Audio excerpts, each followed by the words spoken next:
Welcome into WarUp on the WPIAL. Greg Warnock alongside Jeff Upson, recapping the team section duels from this past week. And we have team tournament action coming at you this week. Wrestling kicking off on Wednesday with the semifinals and finals for both classes coming up on Saturday. A couple individual tournaments as well to chat a little bit about, but let's get right into the section duels from this past week. And Jeff, will start in section 1, where it was Kiski area winning the title.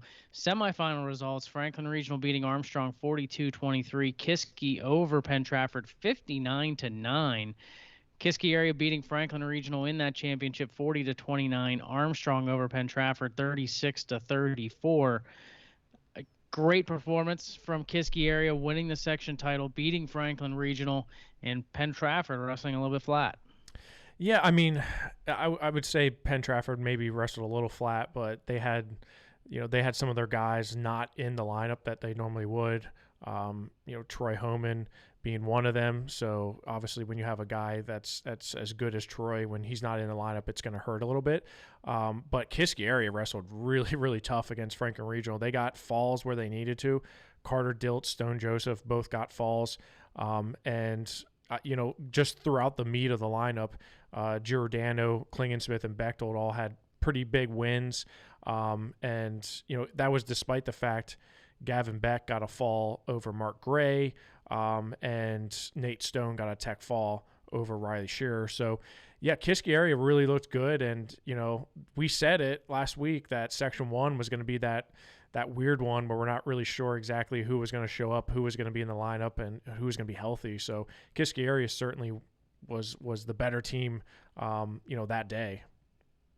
Yeah, and I feel like they're coming on at the right time too. I mean, they're a younger team, but they're really starting to put it together here late. I mean, you've seen them wrestle some of those top teams. They've had some losses in the regular season, but Chris Eater's got the guys going in the right direction at the right time. Yeah, and shout out Armstrong. I mean, Armstrong comes away and finishes third. I mean, I don't know if you would have convinced me in the beginning of the year that Armstrong would be third in Section 1. I just, I thought there were some other teams there that would battle, Penn Trafford being one of them. But, good for Armstrong and them coming back with third. Section 2, it was Latrobe who was the champion. Latrobe beat Thomas Jefferson 48-24 in the first semi. Connellsville over Norwin 43-19. Norwin beats Thomas Jefferson for third 55-18, and Latrobe in the matchup over Connellsville 38-19. Yeah, so I mean, this was one all eyes were on, right? We were all excited about Latrobe versus Connellsville, and it did not disappoint. There was a lot of good matches, individual battles within the overall war. There was some key wrestlers here. Leo Joseph, I thought, was really the guy who set things in motion after Luke Willishell gets a fall. Leo Joseph just comes out like a ball of fire and pins fellow freshman Evan Petrovich. That was huge. I had that as a toss-up match, 3 points either way, and Leo Joseph ends up getting bonus out of that. That was really big. Obviously, Vinny Kokiri, he got an injury default over Jake Layton. That's another one where I thought Layton, if he could sort of stop some of the damage, that would obviously help. But he, within like the first 15 seconds, injury defaulted, so unable to really do much of anything there. Good match at 138. Nate Roth beats the freshman Lonzy Velma from Connellsville. That was a decision. Gabe Golden, my gosh, kid wrestles one match, I think, before this, and then he comes out and he gets a major over Chad Jesko. That was, to me, other than Leo Joseph, the biggest match of the night. Gabe Golden just looked phenomenal. He didn't look like a wrestler who only had one match on the season, beating a very talented Chad Jesko. Pletcher able to get a major over Ansel. Again, another senior who you want to see step up for them. And then they knew that Connellsville was going to be strong at 60 through 215 essentially, and really Kessler, Claycomb, and George Schultz, out of them they only got 12 points. So Kessler gets the tech. but then only a couple decisions. And then, Dennis Nicholson holds Corey Barrero to a decision. So that obviously helped for Connellsville, but Latrobe just, man, they got a lot of firepower, right? And we saw that on full display here against Connellsville. And I think that's really what's you said about Kiski peaking at the right time. I think Latrobe getting Gabe Golden back, that was huge. And I think that's going to prove essential when they're going in to try to look for a WPIAL title. Yeah, no doubt about it. I think we talked a little bit about this over the last couple of shows, how Latrobe has really distanced themselves from Connellsville in a way. We were excited for this 2-3 matchup, wanted to see where both teams kind of stood against top-tier competition, but Latrobe was starting to distance themselves. They were getting closer to Waynesburg and further away from Connellsville, and this match was definitely indicative of that. And you mentioned Nate Roth had a big win over Lonzie Vilma. He also had a huge win on Thomas Jefferson, a fall over Bodie Marlowe. So Nate Roth, back from injury, having 2 big wins on Wednesday night, and he's going to have to come up huge because, this coming week, Vilma and then potentially Colton Stone King if Latrobe and Waynesburg wrestle. So he's going to have to continue to come up big for Latrobe. But yeah, no doubt about it. I think I was looking at this box score after it was all said and done, Jeff, and I just don't see how Connellsville can close the gap. That's just a lot of points to make up. Yeah, I mean, even if you look at and you say, okay, Jake Layton, doesn't give up 6 there, or maybe you say Evan Petrovich is able to flip the script and turn that 6 into a 3 for Connellsville. It puts them in obviously a better position, but I don't know if it's enough, right? You maybe want to see Claycomb or Schultz end up getting majors. Held getting the fall at heavyweight is I don't know if you're going to ever make that up. So I agree with you.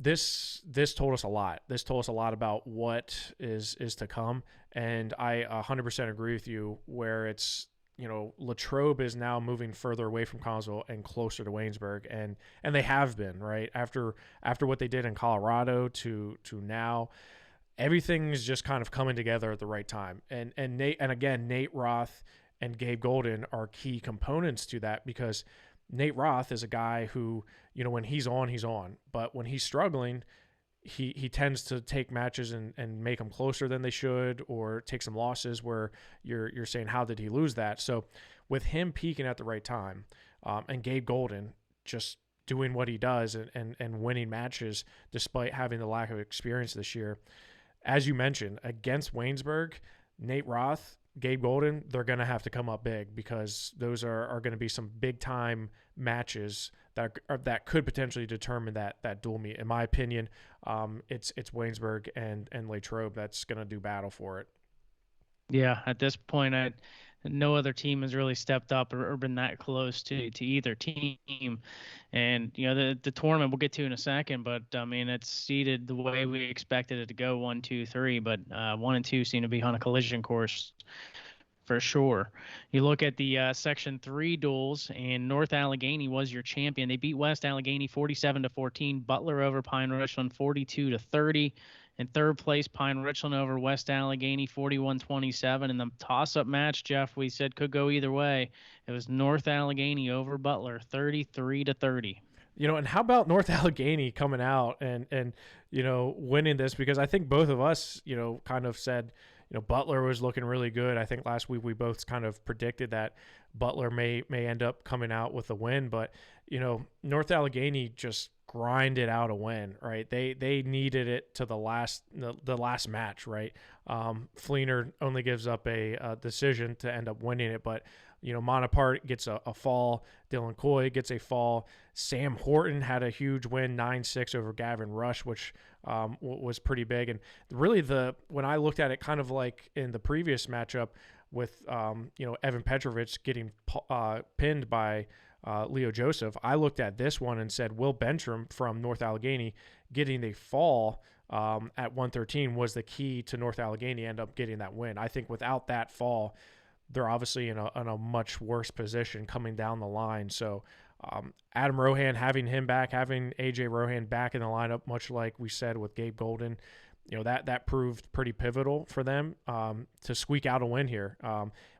it was anyone's section, right? I wouldn't have been surprised to see a variety of these teams come out, and you look at the results in the wrestle background, and you're saying, okay, well, Pine Richland came around and finished third. I don't know if we had Pine Richland in the conversation really, but they beat West Allegheny pretty handedly. So three very, very tight teams, not a lot of separation between them. So North Allegheny, though, they squeaked out the win, and it'll be interesting to see how they match up with some of these other bigger teams.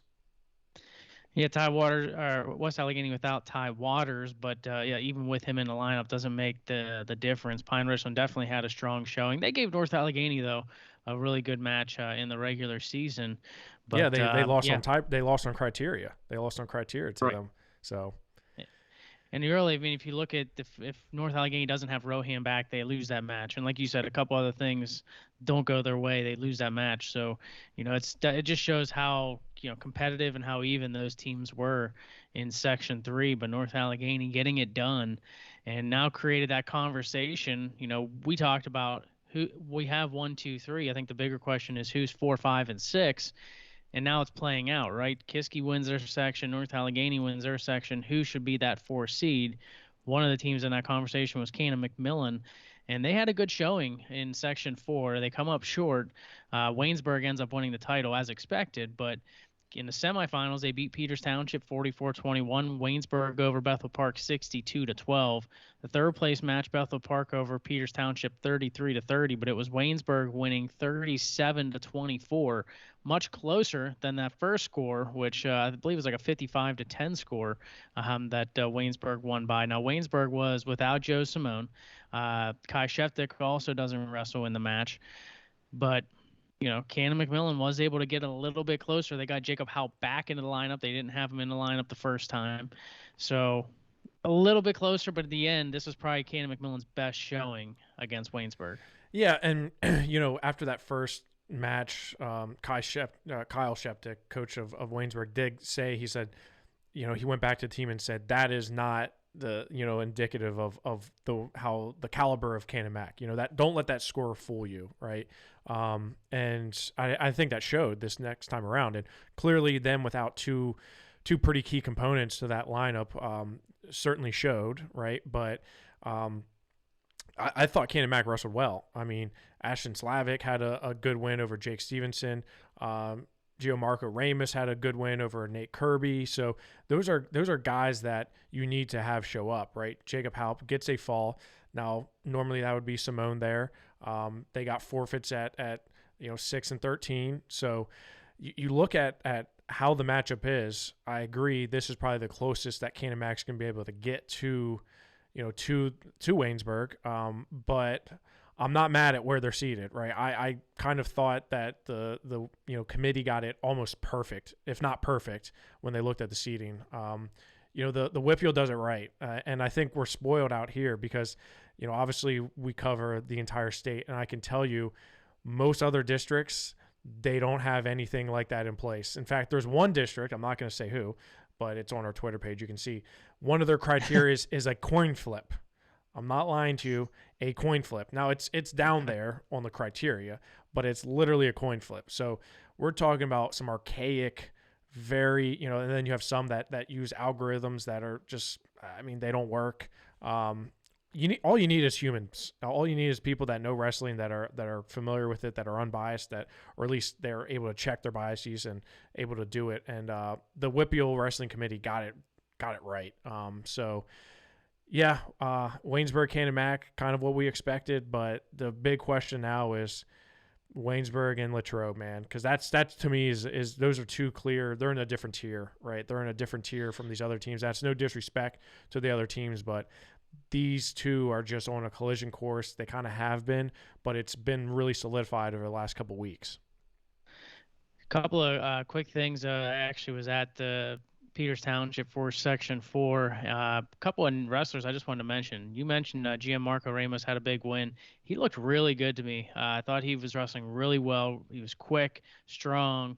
Had a couple of big wins for Cannon McMillan and Peters Township. Darius McMillan, my first real chance getting to see him, and I thought he wrestled exceptionally well.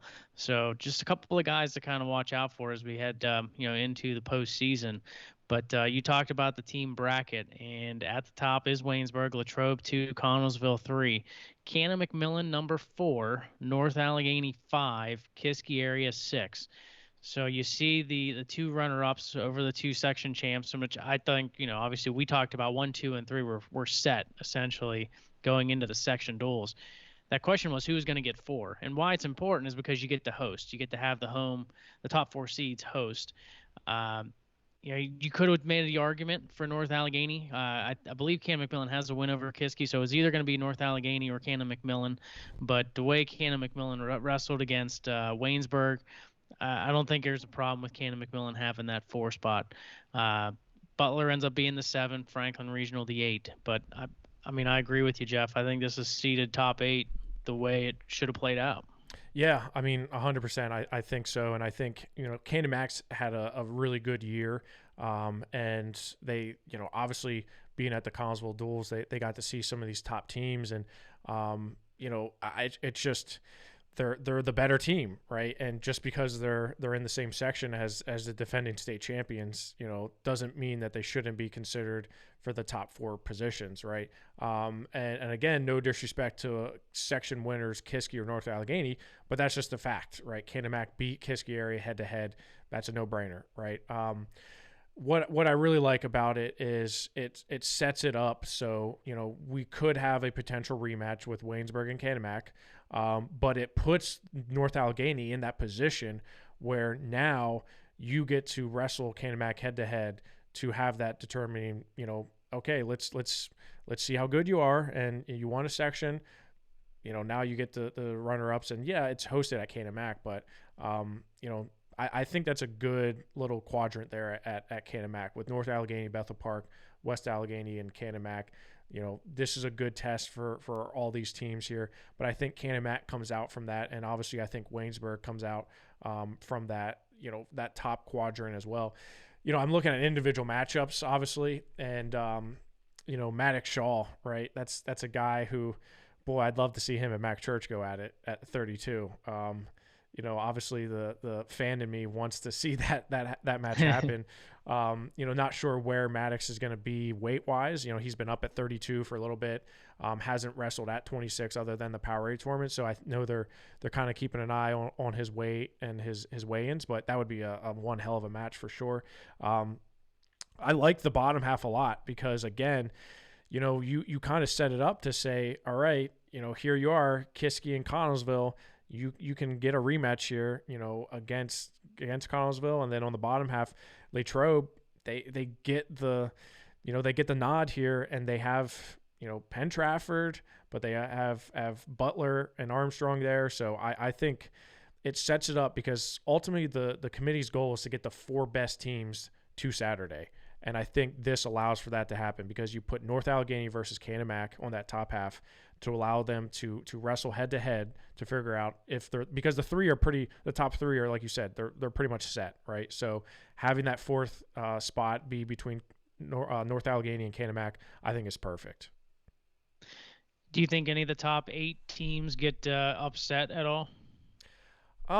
Yeah, I think there's obviously, clearly when you talk about the matchups and who's available, I think there's a chance to see, I think you could see a potential upset. I don't know if Kiski area, depend on who they have. Pine Richlands, they have a solid team. They're pretty good from top to bottom. So, that could be a result that you're looking at, maybe an upset there. I don't see West Allegheny beating Cannon Mac. I don't see Bethel Park beating NA. I don't see, I don't see TJ beating Waynesburg, and I don't see Armstrong beating Butler. So I would say the best shot for an upset would be potentially, Pine Richland over Kiski, just depending on the matchups and depending on who's in the lineup for Kiski.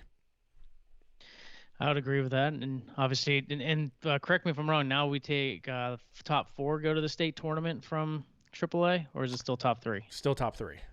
Okay. So you got the top. Is the same in Double A too? Top three in Double A. Yes, I believe so. I don't believe they changed that. Let me double Okay. check while we're doing that. But yeah, So I mean, obviously, when you look at the WPIL, though, I mean, do you think anyone out of those top three, Waynesburg, Latrobe, Connellsville, can any other team be in that top three mix to get to the state tournament?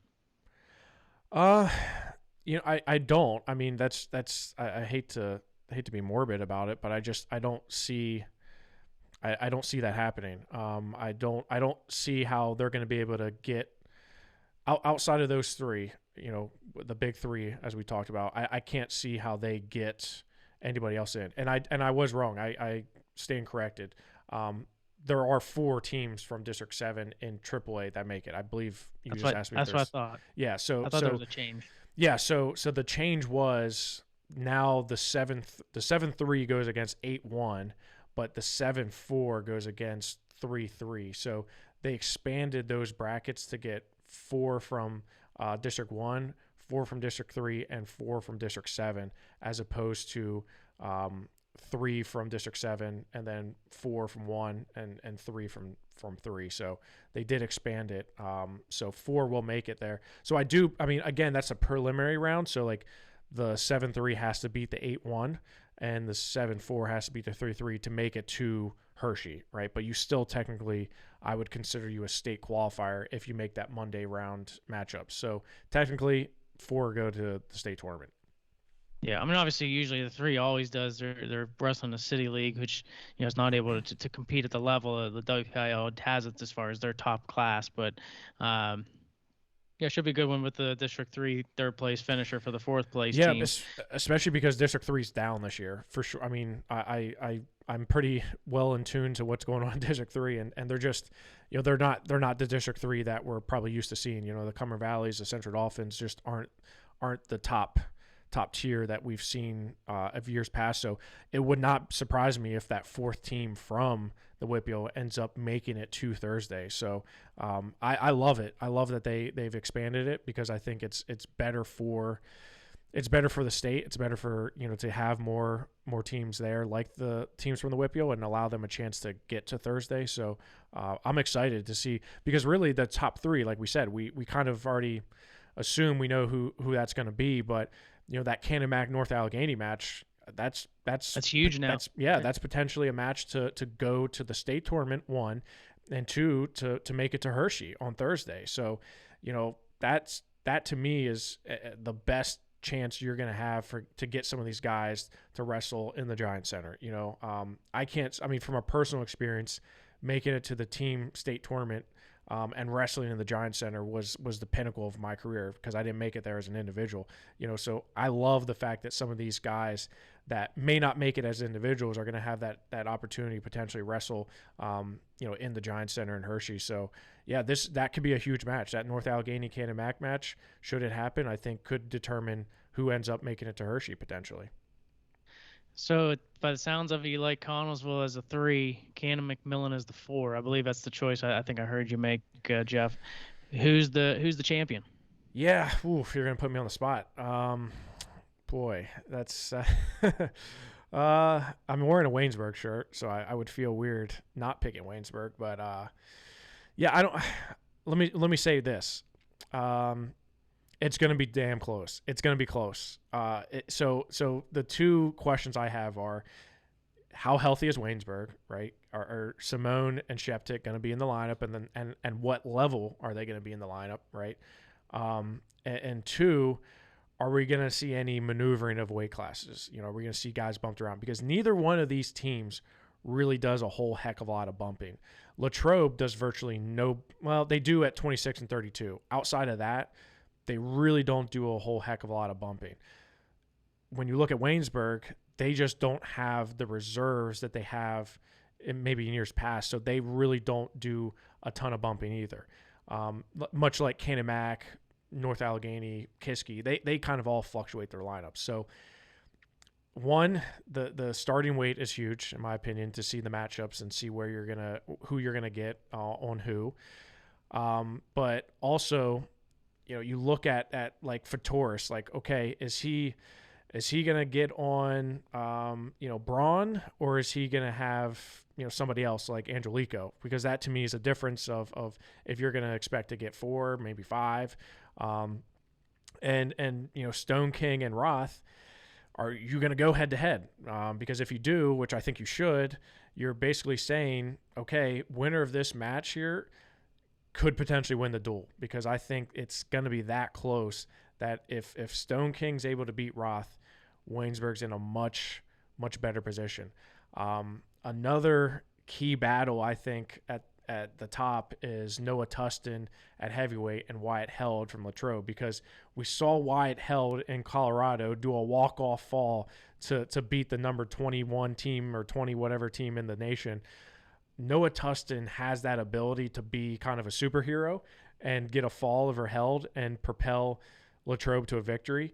But Noah Tustin has been wrestling much better than he has in years past, where he would get pinned by guys he should beat 7 days of the week.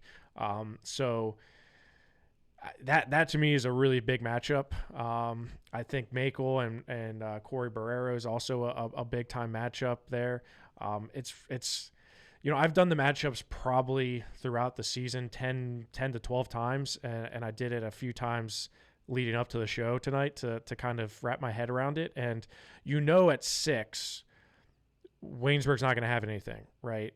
So you and I had talked about this pre-show is, do you take the chance to bump somebody from 6 to 13? But when you look at Latrobe's roster, I don't think they have anybody else that can make 6. So you can't really go and get the forfeit at 6 and bump up Willishell and Joseph, which I don't even know if that makes sense to anyways.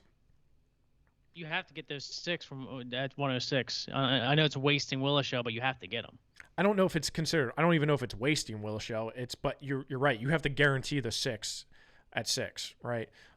Because then you have what to me is a few toss-up matches, right? I think you have, we haven't seen Kyle Szewczyk. We've seen him wrestle. We've seen him wrestle well. We've seen him wrestle. We're like, how did you lose that match? And then you have others where you see. Leo Joseph, again, knocks off Petrovic, which was a big win, but I think that's a toss-up match, right? You look at 20 and you say, Simone finished higher at Powerade than Kilkiri, right? I mean, he beat the guy who beat Kilkiri. He beat him. So, from a straight transitive property, you would say Simone's in that match, right? But then you look back at Powerade in 2020 and you see what Kilkiri was able to do to Simone. And again, how healthy is Simone? We haven't seen him. So Kilkiri, to me, he's looked a lot better since Powerade, man. I mean, he beat Troy Homan. So again, I mean, you can chalk it up so many different ways. And I think, just when it comes down to brass tacks, it's going to be a very damn close match. Which is I'm psyched about. I'm really psyched because I think depending on where that duel starts, momentum's going to be key. I mean, look, I watched Bethlehem Catholic in Nazareth, and I thought there was no way that Becca was going to be able to pull it out, and they got a good starting weight, they got the flip, and they got some matchups that really panned out, right? Same here. I think this is anybody's match. I really do. I believe that it's anybody's match. I think it's critical for each to get bonus points where they need them, because there's only a few where I would say this person is expected to get bonus, right? I don't think there's many weights here where you can say, yeah, that's one where we definitely need bonus.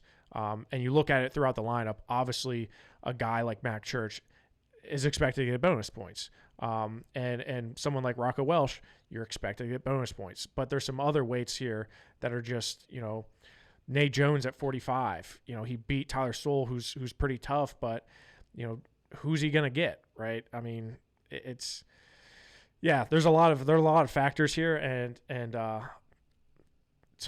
a political way. So I'm basically like any politician, where you ask them a question, they don't give you an answer, they talk around it. I'm going to talk around it and not make a prediction, at least not until after we talk to Kyle Szewczyk, because I don't want him to. I don't need him beating me up. All right. Well, Well, I mean, the good thing is we'll get he will be our guest coming on. Kyle Szewczyk will be kind enough to join us here momentarily. But I mean, uh, the one thing is at least you're wearing the Waynesburg shirt, Jeff. So that helps out a little bit, I guess. Perfect timing for the guest to be Well, able to wear that shirt today. Are you going to give us your prediction or what? Or are you going to wait till after Kyle as well? I think I'm gonna wait. Yeah, Okay. I think I'm gonna wait. I mean, you talked enough, so I mean, I think we're all right to wait on mine for a little bit. There's one thing I'm good at, Greg, and it's talking wrestling. All right, so it is what it is. But I think we got Kyle now. Szewczyk, kind enough to join us on the show, head coach of Waynesburg. Kyle, thanks for joining us. Good evening. Well, we were talking a little bit about the team tournament, and we want to definitely talk more about that and your thoughts. But first, one thing, Kyle, you can't see Jeff, but he's wearing a Waynesburg shirt, just so you know. So good man. He's throwing the support your way. But I don't have a Waynesburg shirt to wear, else, but I got the Avella Eagles on instead. Here it is. Here's the crying the blues. I don't have a shirt. Poor Greg. But Jeff's got to rub it in any chance he gets. But I try. But Kyle, let's talk a little bit about the section duels first. Obviously, you guys had a Cannon McMillan team who you wrestled 2 weeks in a row back to back. Score got a little bit closer, but Cannon Mac got a couple of guys back, Jacob Haupt being one of them. And you guys didn't have Joe Simone, and Kai didn't wrestle as well. Just talk a little bit about your team and your performance and what you thought from this past Wednesday. Well, we know when we went into Cannon Mac 2 weeks ago that the 55-10 score was not, once again, indicative of how good Cannon Mac was going to be with Haupt was out, Ramos was out, their 38-pounder was out, so it kind of pushed some of their guys around. So the key was heading into the section was to keep the guys focused at practice, that it's going to be a war. It's going to be a lot closer. The guys that I mentioned from Cannon Mac were going to be in the lineup. So we knew that it was kind of it was weird that it kind of got snowballed the first dual meet. So it was definitely we were prepared though for a war, and the guys responded for sure. Yeah, and obviously you guys did that and getting the victory, and I'm not having to wrestle Kai in that match. How you guys doing health-wise at the moment as you head into the team tournament? Well, we could be healthier. I'm not gonna lie. We definitely could be healthier. It's as far as like heading into the season. You always can plan the graduating seniors that you're gonna lose. You kind of plan for that. Obviously, even the kids on the team are gonna grow into this. Are gonna lift into that and so forth. But losing Cole Hammett to the car wreck that happened in June was obviously unexpected. So, 145 this year has been like by committee. We started with Nate Jones at Ironman. The practice after Ironman, literally, he hurt his knee, was out for 5 weeks. Nothing torn or anything, just a sprain. So then Beast of the East, we went with, it was Evans, the younger Evans brother, Brock, and then, Daniel Huffman after that for Powerade. So, and then we got Cole Hammett, which some people don't know. Cole Hammett wrestled against South Fayette this year. Right. So for senior night. So that was really nice to see. Very inspiring for sure. Just wonderful to see him back in the lineup. So, he's still working out. So once again, we have 4 options there at 145. So it's been like 145 by committee. But yeah, once again, you kind of get one guy in the lineup that's back, and then someone else maybe has injured something else. So listen, every single program goes through injuries, and backups have to step up, and they have to learn to get their hand raised in a 6-minute war. So. And some of our younger guys are definitely doing that. You mentioned Cole, and how's he doing with everything? How's he continuing to progress? And obviously, that was so awesome having him wrestle against South Fayette. Did he have any setbacks at all, or how's he doing? No, he's fine. There wasn't any setbacks from that, which just gave him more, energy, I guess, at practice. But yeah, he works hard every day, and we're just once again, it's nice to have him back in the room. That type of leadership. And his intensity, if you've ever been around him, it's definitely inspiring. I just had a conversation with him today after practice. I said, I don't know if I've ever in almost 20 years coaching a lot of good kids. I said, Cole, you mentally will your way to victories probably more than anyone I've ever coached. You might be outgunned here freshman year, 8th, 7th grade. I mean, just go on like the whole year, the 12 years that I've been with him, he's mentally figured out ways to win late third period just on mental toughness. So that you can't really replace that. So I mean, having him back in the room, just in the room at limited capacity, is definitely helped. Do you think he might be able to do individuals, or is that still up in the air at this point? And that's his call, and that's what part of the conversation went today. I said, we have one more wrestle off, in after the team duels, of course, and that's his decision. So he's cleared to wrestle. So that once again, that's his decision. So that's if he wants to wrestle off, then he has that opportunity. Looking into the WPIAL team tournament, obviously you guys did not weigh in 106 pounders. That's still going to be the case, or are you guys going to have a 6-pounder coming up? Well, we have a 6-pounder. He just has to get eligible. So it's unfortunate. We've been dealing that for about 6 or 7 weeks. And once again, there's a reason why it's called student athlete, in that it's not athlete student. So student athlete. So grades first, behavior first in school. So it's coming along slowly, the GPA that is, but we'll see. It's going to be tight actually to get him back. And every 2-3 days I contact my athletic director and say, is so-and-so eligible yet? No, not yet. Maybe next week. Check back. So I do. So. and Kyle, just talking about this year, I mean, it's been like you said, a very up and down year, right? The car accident happens with Cole, right? You are now the head coach, and even though you've been in the program for how long, you've been, you were next to Joe for how many state champions, you're now the guy, right? You are now the person who has to kind of lead that ship. Has it been stressful for you? Is it something where you're like, man, like I could have used a year prep, or is this something like, hey, I want to jump right into it and kind of be all over it? It's extremely stressful. If you've ever met me, I'm the guy that enjoys being the guy behind the curtain. Yeah. At practice, running, technique and working with the guys, and that's really what I like to do. Just to be the head coach is just a lot of administrative duties. That's definitely not my wheelhouse. I think I'm stepping up and I'm doing the best I can for sure. And the guys on the team appreciate that, and they definitely know that. And I've known a lot of them for a long time. But I know some people want to be in the limelight, and it's got to be them that gets interviewed and doing what I'm doing right now. This is definitely just not, it's one of those things. Life throws at you a bunch of curveballs, and sometimes you got to, be willing to step up. But this is definitely not something I ever envisioned back in 2003. I definitely was just happy as being an assistant and going to, however long that was, at least obviously until my son graduated. But I'd never would I thought I would be sitting here talking to you right now.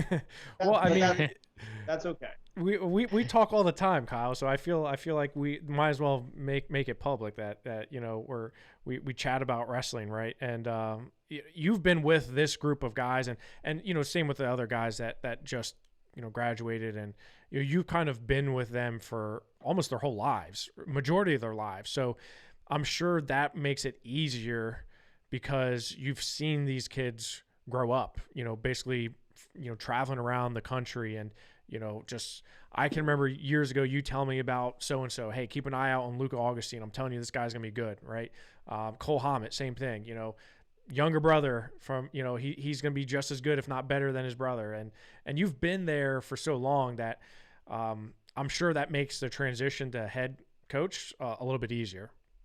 It definitely does. And I know the parents wanted me to take it, and the kids did too. It was a no-brainer I was going to take it, but just being with the kids since, having my son being so young at the time and wanting to coach him, Joe being the head coach at the time and didn't want me to leave his assistant job. So luckily, my wife is, fantastic. She's supportive. We dated in college. So when I was wrestling all the time, she kind of knew what the craziness who she was about to get into marrying me. So, honestly, that having a wife knowing that it's full varsity schedule, full elementary schedule. Most people don't do that. It's right. Just like their son comes up to 6, 7 years old and they peel back and just do full elementary, and then they jump back into high school when the kid's in 9th grade. But no, I was 5-6 hours a night from 3 to about 9 o'clock for about 8 years. I did that.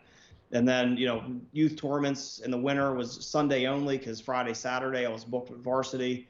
But it was well worth it because my son was there. So I could just see this group of kids coming up and growing up, and right before my eyes. They're wonderful people. They're wonderful families, and to have a program like any program that you can think of that's been really good for 50, 60, 70, 80 years, and you name it, it's the community. It's the families, and the grandfather wrestled and the uncles wrestled and you name it. So it really takes a community to have a good wrestling program, and there's no doubt about that. We have that here. I mean, without a doubt. I mean, you look at, there's been folks that have been going to like Powerade and watching Waynesburg, and, Cannon Mac, same way, right? You guys, it's in the blood, it's in the water there. So it really shows. And looking ahead, because I know we looked a lot about, what happened before, but looking ahead, and, we kind of are under the assumption, unless something crazy happens, we're going to see a Waynesburg-Latrobe matchup. And I know you don't want to look ahead past Thomas Jefferson, and then the winner of Norwood and Franklin Regional, should we have that, and then, obviously the semifinals. But for our sake, right, indulge us a little bit. Latrobe, they beat Connellsville. Connellsville's a really good team, right? We know that. And they really look sharp. Now, you and Latrobe have had some, head-to-heads go at it throughout the season, but this would be the first time, should you two meet, that you guys would go head-to-head in a dual meet. What are your thoughts on a potential match with Latrobe? One, and two, what's the message to the guys this week to get them focused, but yet not taking lightly the matchups before that? Because we tend to, especially in the media, look like, all right, it's going to be these two teams and these two teams only. And then, you end up, somebody upset somebody and you say, how did that happen? Right. Well, we look too far ahead. So what is the message to the team, and really, what are you looking forward to a potential matchup with Latrobe and to see where your guys are at? Yeah, well, it's nice to host. I know hosting is nice, that quarter bracket. So just take one match at a time. If you get a chance to pin someone early round, you do it. You do it, because there's a lot of dual meets coming up in the next, ideally in the next 10 days. So if you have a chance to save your body and save the wear and tear, then you do it. If and backups are used if need be, depending on where we start. So we just, hopefully get a hold serve on Wednesday in our own gym, which hopefully we'll do that. And then on that's Saturday, whoever we have in the semifinal, but it'll be competitive for sure. And if we are fortunate enough to make it to the final again and wrestle Latrobe or Connellsville, because like I said, we watched that dual meet. 13 can change for sure. Mm-hmm. 20 definitely doesn't. I don't know the extent of injury of Leighton, but he's about 6'2" at 120, so he's very rangy for his weight class. So yeah, some of those matches I think could be switched, but whoever it is, if we are fortunate enough to make the final and it is Latrobe, there's a lot of good individual matchups. You look even on the state level, but even the national level as well. So it's going to be a war. It's coin flip, 1-point matches, swing matches, and how do you plan for momentum? Yeah. And how do you can't teach that. So it's nice that a lot of the kids on the team 2 years ago, we went through those wars. Now last year obviously we didn't, but 2 years ago we did. So a lot of criteria.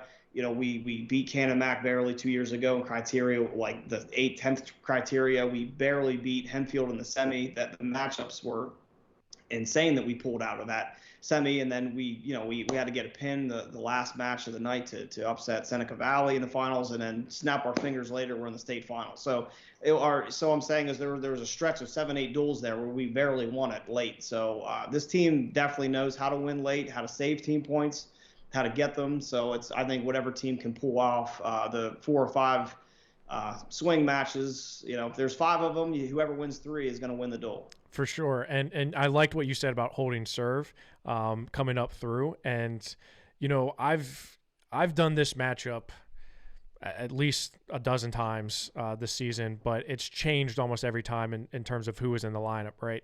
And your best lineup versus their best lineup, it's pretty darn close, right? I mean, I think, and we know what Rocco Welsh and Mac Church and Xander and Colton Stone King, what they're capable of doing. But I really think the key, in this hypothetical match between you and Latrobe, you look at guys like Nate Kirby. Nate Kirby could be a hero, right? Brody Evans, another guy that could be a hero, right? Beat a very, very tough Gabe Stafford, the first time around when they wrestled. Eli Makel, another guy who could play a hero's role by beating Corey Barrero, right? I think that's a toss-up match. And then you round it out with Noah Tustin, who really, I mean, since he's moved up to heavyweight, because before I would say Noah Tustin was like, I mean, he was the guy who, I mean, I think every single one of his match ended a fall, whether he got pinned or he pinned somebody else. And he would, you had to, lose more hair watching him wrestle than anyone else, because you're like, what are you doing, Noah? Why are you doing that? But now it's like, since he's moved up to heavyweight, and we saw it at the Surge, he's wrestled a lot smarter. He's stronger. He's bigger. So again, he has that opportunity to play hero's role. If he ends up coming away with 6 against Wyatt Held, right? So you look at those guys like Kirby, Brody Evans, Makel, and Tustin, and you're saying, man, like you guys are the key components here, right? We expect you to show up here because you guys could swing this match in our favor. Absolutely, and it's how a dual meet the dual meet score is every single kid on the team has a part of that. Whether they even took the mat and they're a backup and used it as a decoy, and they might not understand that and realize that, but when they're older, they do. So a lot of times, as you said, it's never your superstars, I guess, that really are the one savior, I guess, on a dual meet. It's, you expect your superstars to do this and they do that, but it's maybe their starter against maybe a backup, and they're expecting 6 and they only get 4. It's those 2 team points that is the difference in the 1 point, and it's both sides look at that and say, yep, it's that one. So it's kind of like what backup can step up if called, and what non-superstar on each team can go out and fight and not get pinned and give up a major. And I know it sucks when you're out there, but you come off the mat battered and bloodied, but hey, you didn't get pinned, you got majored, and you saved us 2 team points, and we'll help you get your headgear off because you might not be able to lift your arm. You got your shoulders ripped off for 6 minutes, but you fought the whole time. So, right. And it's inspiring to the team. And we know that, like as you send a kind of kid out there that's completely outmatched and completely outgunned, but they're out there fighting the whole time, and those plugs are in, and however it looks, but it's inspiring sometimes to watch someone go out there and really fight for their team. So. Well, Kyle, we really appreciate you taking some time out of your evening with your family to join us and chat a little bit. Always good talking wrestling with you, and but best of luck as you head into the team tournament, and we're excited to see how it all plays out. Well, thank you very much for having me on, and hopefully I'll see you on Saturday if we can hold serve on Wednesday. Awesome. Sounds great. Thanks. We appreciate it, best of Kyle. luck. Yeah, thank you very much. Kyle Szewczyk, head coach of Waynesburg, kind enough to join us on the show, and Jeff getting kind of just looking at the matchups, and we've talked a little bit about it. I mean, it could come down. I mean, it is like a 7-6 type 7 wins either way for depending on how a couple of those matchups go. I mean, there's no doubt. Like I said, I think so my concerns are, like he said, we could be healthier, right? Because Latrobe seems pretty healthy right now, unless something's changed in the practice room. They seem very healthy and very capable and able to win this match. So, I kind of give I favor Latrobe a little bit, but again, Waynesburg has more than enough firepower to get the job done. There's so many toss-ups in here. When you're talking about 5 different toss-ups, and I would call Simone and Kilcurry a toss-up, to be honest with you, because, Kilcurry has a couple wins over him, but Simone had a great power raid. If he wrestles like he did in power raid, it's 100% a toss-up, and we know that Kilcary's bugaboo has been those tight matches where, guys are shutting down and it's hard for him to garner some offense. So I would say that's a toss-up, and I think Nate Roth and Colton Stone King, these guys have a lot of history together. In fact, 2 of those matches have ended in disqualification. So, I would say it's more than just maybe a friendly competition here. That to me is a toss-up match, right?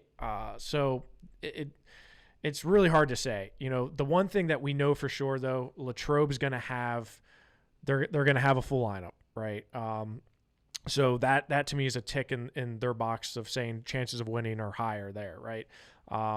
There's still a lot of unknowns. I think, Kyle is still trying to do some piecemealing to kind of get everything synced up and ready to go to peak, on Saturday. So, if gun to my head, I'd say Latrobe, but that's hard because these 2 are so very, very, very close. Yeah, I'm looking at it, and I'm gonna go Waynesburg, and the reason why I think Waynesburg is because Latrobe winning all the close matches. We're talking, you mentioned 20 and 38, but 13 as well. Is Kai not 100%? Let's say we know Kai's not 100%. He didn't wrestle against DMI. So, let's say he doesn't come out and wrestle his best. He loses to Leo. But then, let's say Borio ends up winning over Makel, which is another toss-up match. And then they also win 38. They also win 20. That's 4 swing matches going Latrobe's way. I could still see it being a Waynesburg win because of the fact Latrobe's going to get bonus at 106, whether it's Willis Show getting a forfeit or whoever Waynesburg throws out there. But outside of that, there's no one else. Maybe Jack Pletcher at 52 getting some bonus. But no one else to me is really getting bonus. We're on the other side. Waynesburg has Mac Church, who's going to get bonus. They have Rocco Welsh, who's going to get bonus. They have Xander Futuros at 26, who could get bonus. Angelico's pretty good though, so I'm not going to say he's not going to get bonus. I'm not going to say he's 100% going to get bonus there, but could Evans potentially get bonus? Could Tustin at 285? Like we said, he gets a fin or gets pinned. Let's say Tustin gets a fall, Welsh gets a fall, and Mac gets a major or a fall or a tech fall. That's 3 wrestlers with bonus where Latrobe's only getting 1. So that's why I think I kind of favor Waynesburg, but and that's Latrobe getting all the swing matches. Yeah, so again, Gabe Golden's him and Nate Jones, that's a huge match, right? If Gabe Golden comes out like he did against Connellsville, it's going to be a pretty, he got a major on Chad Jesko, which I was very impressed with. So I wouldn't put it past him to get a major on Nate Jones. So I know what you're saying. If they still win all the swing matches, there's still an upwards battle to go. And let's be honest, Waynesburg has more gunners, right? They just have more hammers. And I know it's an overused term, but they have more guys that are just really good wrestlers, right? Latrobe has some good wrestlers, no doubt. They're more balanced, right? They're more balanced. They're a more complete lineup. So this is why it's a collision of 2 teams that I'm just, this is what's exciting, because if those superstars don't do the things that they expect to do, then we're talking about these other guys that are really going to be decisive in that match. So, there's just a lot on the table here, and I just think there's too many toss-ups, right? And I just see a lot of question marks on, who's going to go where, kind of down low. And I really do think that it's going to come down. I think the perfect starting weight for Waynesburg in this would be like a 38, and end with your punches of Fatoris and Mac Church, in my opinion. For Latrobe, I think your best starting weight is maybe 106, like they did against Connellsville, and come out with a big 6'6" and then Vinny gets a win over Simone, and now you're saying we're in the driver's seat, So I don't know. It's again, there's so many different scenarios, but this is what I love about dual meet wrestling, man, because it's like he said, like Kyle said, it's everybody. It's everybody. And, I was fortunate enough to be on a Central Dolphin team that we were in the state duels a couple times. We were certainly battling with some of the best teams in the state. And, I certainly wasn't a superstar on that team, but it makes you feel good being a part of that role and having a role on that team. So I love dual meet wrestling. I think everyone knows that, but this Saturday is going to be a one fun day. Wrestling begins at 6 o'clock on Wednesday for the preliminary round matches. Winners wrestle in the quarters, I think 15 minutes after the conclusion of the 2 matches. And then it'll be 12 o'clock on Saturday at Peters Township High School for the semifinals, with the first and third place matches to follow 15 minutes afterwards. And you may want to tell Chris Smith of the Westmoreland Sports Network, because he is saying Cannon Mac. I don't want to see him end up at Cannon Mac lost while all the good wrestling is going on at Peters Township. So we got to save for the folks in the back. Peters Township High School on Saturday. That's right. It does say it right on the bracket, and I know you showed it on the screen, Jeff.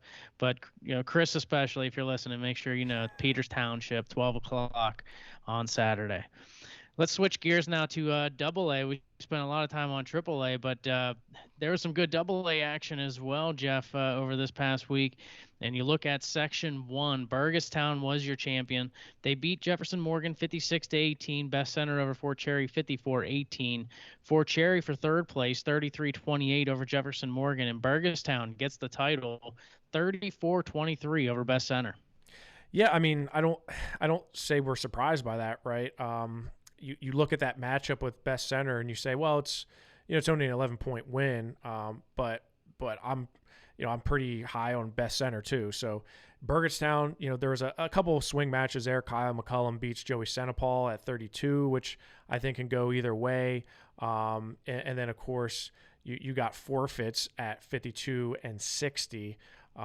So there again some swing matches that went Best Center's way, but Burgestown's a complete team. They're much like the Latrobe team that we just spoke of. They are really balanced from top to bottom. Not too many holes. So I wouldn't say the score, because maybe the score is a little bit closer than some might expect, but I would say Burgestown's rolling in with a lot of momentum coming into to the WPIAL tournament. Oh, yeah, no doubt about it. I mean, they don't wrestle, a couple of their guys there in the final, which, the match is over. No reason to send them out, against Barish or Pettit. I mean, didn't have to have them wrestle. And you mentioned Senapal had already beaten McCollum once this year, so that's a big swing match. It goes either way. I'm not sure the Best Center could really close the gap on Burgestown, to be quite honest with you. You look at Section 2, Quaker Valley was your champion. Not too surprising here. They beat Freedom 61-9. Laurel over Montour 43-19. Montour for third, 36-33 over Freedom, and Quaker Valley dominant over Laurel 55-18. Yeah, Quaker Valley they're tough, right? And we kind of we knew that they're going to win Section 2, but this is really where the real test comes for Quaker Valley, right? Up against a team like Burgestown, like Best Center, like Burrell. This is where we're going to see how good Quaker Valley is, right? Because they're going to potentially have in the semifinals a Burgestown, right? They got a Knock or Laurel winner there. I think they make it to the semifinals. This was probably the easiest time ever seeding this bracket. I mean, there was literally nothing you had to debate about, to figure out the seeds. Like it was. Well, I mean, the one question was going to be out of Section 3, which is what we talked about last week, and how Burrell would do with Mount Pleasant. Burrell is your Section 3 champion. They beat Southmoreland 52-18, Mount Pleasant over Knox 71-6, Southmoreland for third over Knox 42-30, but Burrell, the big win over Mount Pleasant 43-25. Yeah, I mean, again, they do it when they need to, and they show up when they have to. That was a big win, right? They had some pretty big wins. They've got some bonus points where they needed to. 45, 52, 60, and 70 were all bonus point wins for the Burrell Bucks. And that's even without, the toss-up match between Ganibus and Clark. I'd say that was a toss-up. You know what Dayton pitcher is going to do. They got bonus points. Mount Pleasant did, but then you had 13 and 20 go Burrell's way, and then it just got ugly, right? So Burrell's Burrell, man. Mount Pleasant's tough, but Burrell they're a complete team, right? They peak at the right time. So we say it every year, but this is why Burrell is what Burrell is, because they come out and they punch you in the face really, really hard, because you're not gonna be able to come back from that. 43-25. That's they had that match all day. So it made the committee's job easy. We talked about it. If Burrell and Burgestown win their sections, Quaker Valley, we felt confident was going to do what they do in Section 2, that it would be an easy seed because Best Center's already beaten Mount Pleasant this year. So you had your 1, 2, 3 with the section champs, and then Best Center with the 4, Mount Pleasant with the 5, and then Laurel was a solid number 6. So really it was pretty simple as far as seeding this AA bracket. And, you have the the matchup that's going to be the best one will be at Best Center and Mount Pleasant, provided Jefferson Morgan doesn't pull the huge upset. Should be a good one again. They'll meet once again. Mount Pleasant hopes to have their full lineup in where they didn't have it the first time against Best Center, but semifinals look like it's coming. Jeff, Burrell will take on the winner of Best Center Mount Pleasant, and Quaker Valley and Burgestown, the top 5 we talked about all year. So what are your thoughts as you look at this AA bracket? So personally, I think you're going to have some pretty damn good semifinals. I think Burrell Best Center's a lot closer than I think a lot of people just, like we do in AAA, say, Latrobe and Waynesburg, they're going to go to finals. I think in AA, Burrell and Beth Center, because I think Beth Center beats Mount Pleasant again. But I think a full-strength Beth Center versus a full-strength Burrell is going to be a tight match. Beth Center's got some firepower, and they don't typically give up a ton of bonus points in a lot of weights. If you look at the production, I still favor Burrell. They actually, both individually were at the Thomas tournament this past weekend. They finished 2nd and 4th in the team standings. Burrell finishing 2nd. So, I think Burrell's definitely got the edge, but man, I think Best Center can really bring it. And I would not be surprised to see them keep it, really close to potentially beat Burrell. Quaker Valley and Burgestown, kind of the same story, in my opinion. Burgestown is the favorite, but Quaker Valley can make it interesting. This will be Quaker Valley's really first big test against Burgestown. So while I expect Burrell and Burgestown to wrestle in the finals for the umpteenth time, I still think these semifinals are going to be very competitive.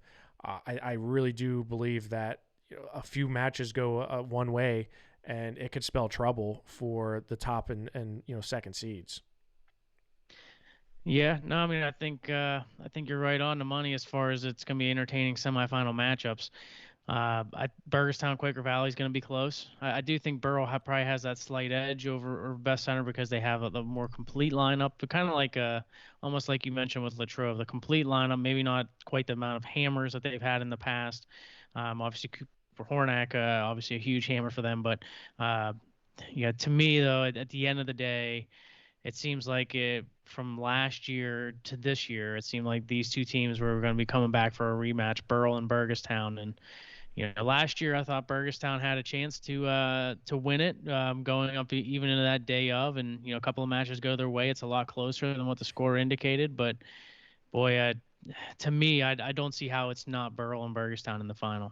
No, I mean I agree that it's certainly trending that way, but all I'm saying is maybe we should slow down and whereas in AAA, I really don't see it being anyone but Waynesburg and Latrobe. I just don't.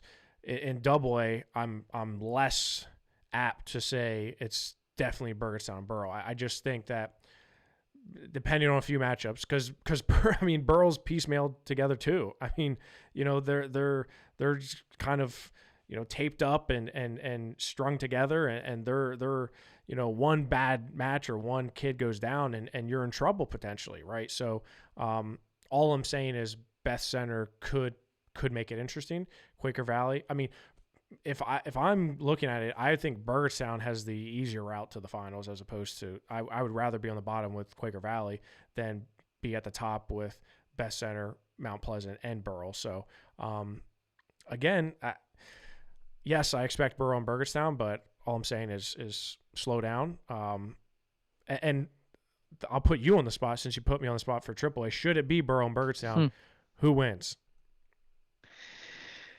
Boy, I'd have, just looking at the shirts, right? I have my Vela Eagle shirt on because I'm trying to be neutral here in these picks. But yeah, I mean, I don't have a Burgettstown shirt, but if I had to pick one, that's the one I would throw on. I'm sorry, Josh.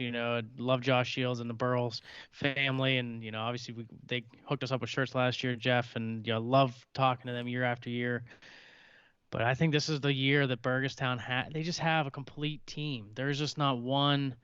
There's a couple of weights where they might have a weaker wrestler, but they're just a very good team. Like every single weight class for Burgettstown has a very good wrestler, and they have a couple of them that have, state qualifier, potentially state medalist types in the Senapal brothers and Suika. They have those kind of upper echelon guys, but then every other weight class, on down, they're good. They're very good. And I just don't know if Burrell quite has that depth to keep up with that kind of lineup. I mean, you don't need to sell me on it, Greg. You got to sell Josh Shields, because he's the one who's going to be texting your phone and be like, sweet, bro, this is what I get for giving you a T-shirt. You're going to – look, I wouldn't be a man of my word if I picked against Burrell, because I said I would never pick against them until they lose, and I'm not going to pick against them this year. I think Burrell finds a way.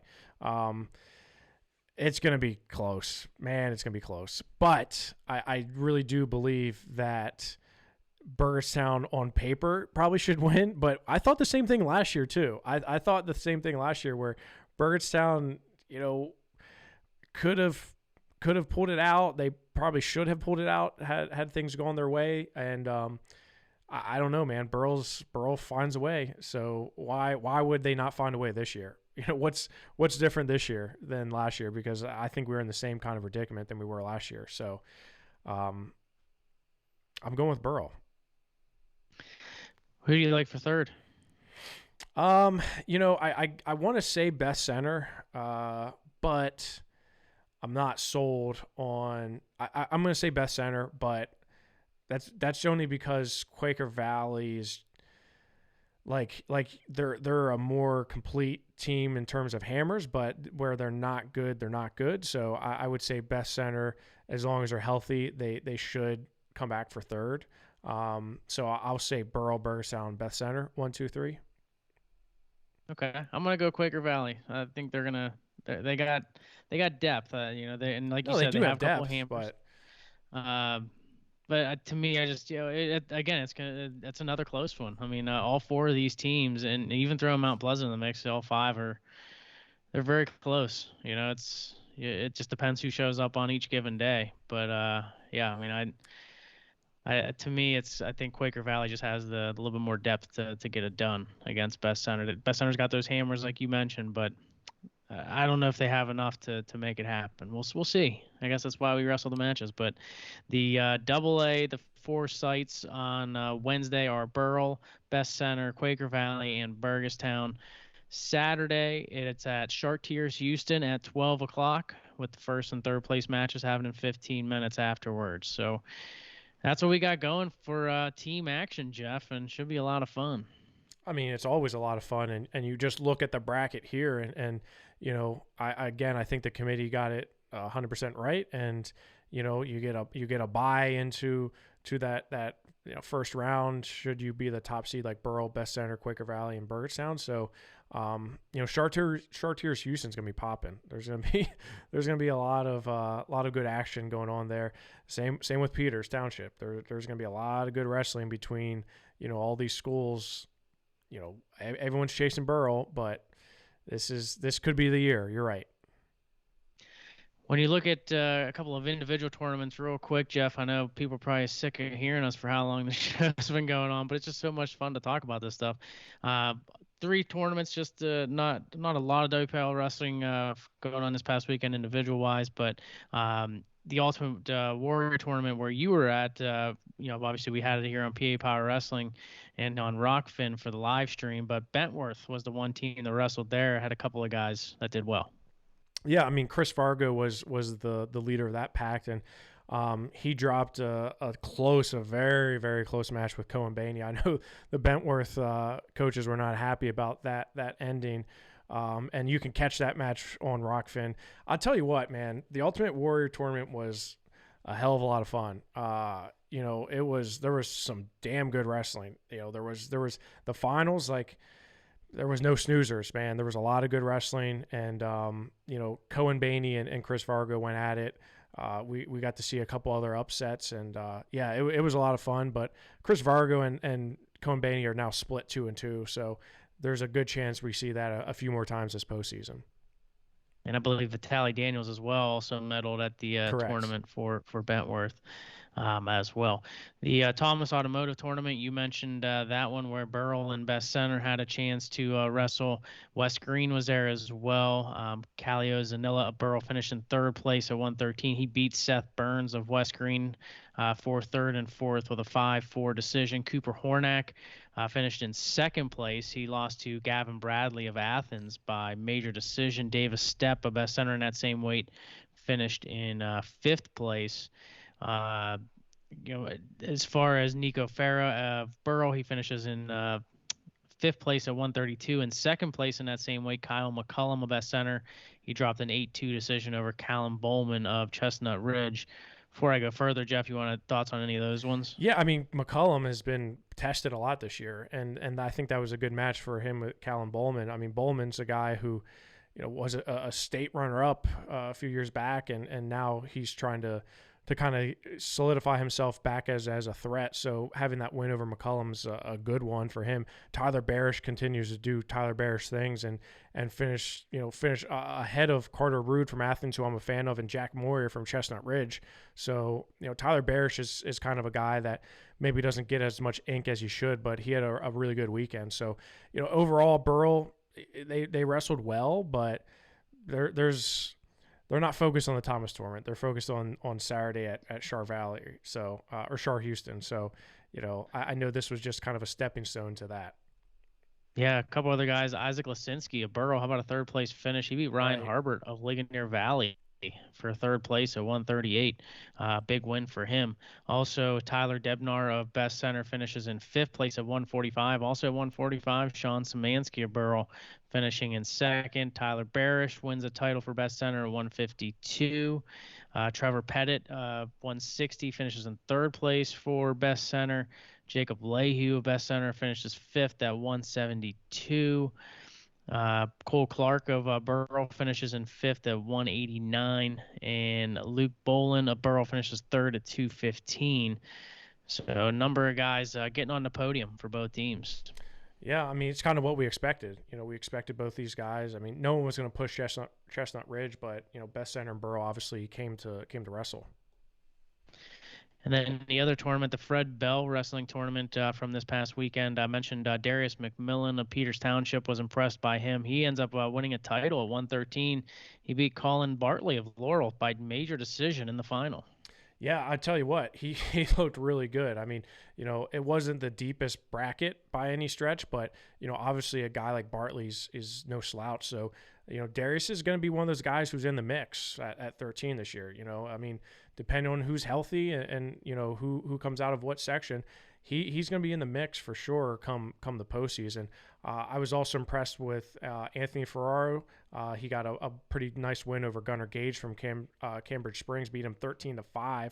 So that was a pretty good win. And Peter Chacon from Montour beat a very tough Kyvon Grace by fall at the end of the first period. So again, you look at some of these outliers like Montour and Laurel, Laurel, Grant McKay had a tough match against Zeke Dubler, beats him 6-0, but still, those are big matches for him to have before the individual postseason.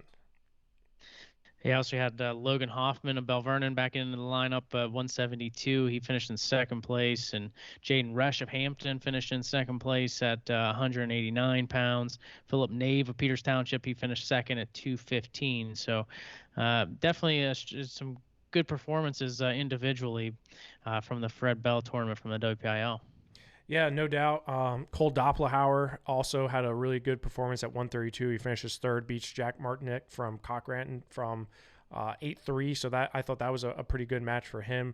Carfelli from Southside Beaver beat up Trenton Rogers from Titusville 11-0. Thought that was a good win. And Dom Ferrero had a nice win over Colton Shunk, pinned him. So these guys, I like this tournament. There's a lot of good mix here between some AA and some AAA schools. So, it was certainly a good showing by some of the WPIAL wrestlers. Well, Jeff, I think everybody's probably sick of hearing us by now, so we should probably wrap up the show. But a lot of great content today. It was awesome to chat about the team portion. Special thanks to Waynesburg coach Kyle Szewczyk for joining us and talking a little bit about the AAA team tournament. But any final thoughts as we head into a big week coming up? No, just keep it locked in. The PA Power Wrestling, we're going to have updated team rankings after tomorrow. We're going to have updated individual rankings for AA and AAA that's coming out. A lot of shakeups. This is going to be a week of shakeups. And, again, I would implore you, if you're a subscriber, to go on and watch the Ultimate Warrior Finals. There was a hell of a lot of good matches there. So, if you're bored at work tomorrow and you're like, man, what am I going to do? Instead of going on YouTube, go on Rockfin, watch some of those matches, especially 138, 120. Those were some good matches there. So, just keep it locked in here. We're going to keep it covered. For Jeff Upson, I'm Greg Warnock. We appreciate you watching and listening in to WarUp on the WPIAL.